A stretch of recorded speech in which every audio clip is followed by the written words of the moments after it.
মায়ের দোয়াটা মিস হবে না। ও মুসলমান ইমানদারেরা, যার মা নাই যার বাবা নাই সে বুঝতেছে কাহিনীটা কেমন। আমার বাবা কিছুদিন পূর্বে দুনিয়া থেকে বিদায় হয়ে গিয়েছে। বাবার লাশটাকে গোসল করাইলাম নিজের হাত দিয়ে। বাবার জানাজা আমার আপন বড় ভাই করাইলেন। বাবার কবরের ভিতরে আমি নিজেই নামলাম, আমার এক ভাই সহ।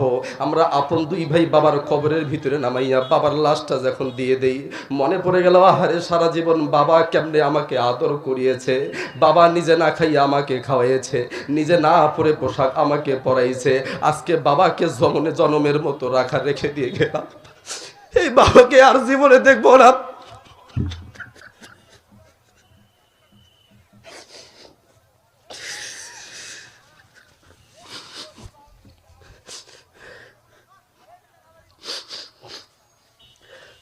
আপনারা দোয়া করবেন।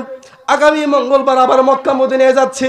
যতবার আমি মক্কা মদিনার ভিতরে গিয়েছি, বাবা আমাকে দোয়া করতো, বাবারে ভালো করে যা, ভালো করে দেখবি, হাজিদের খেয়াল রাখবি। মক্কা মদিনা যাওয়ার পরে বাবাকে ফোন দিই, বাবা আমি পৌঁছে গিয়েছি। জবান থেকে বাবা বলতো আলহামদুলিল্লাহ। বাবার কথাগুলো মনে পড়ে যায়। 4 দিন পরে আবারও মক্কা মদিনায় যাচ্ছি আপনাদের দোয়ায়। বাবাকে যখন আমি কবরের ভিতরে রেখে দিয়ে দিলাম, মনে পড়ে গেল বাবাকে অনেকগুলো মাহফিলে নিয়ে যাইতাম, আমার জন্য বাবাই কতই না কি করেছে। বাবাকে রেখে এসেছি। লাইফে আর জীবনে আবার বাবাকে দেখব না। ও মুসলমানেরা, ওই বাবার জন্য আবার করণীয় কি করণ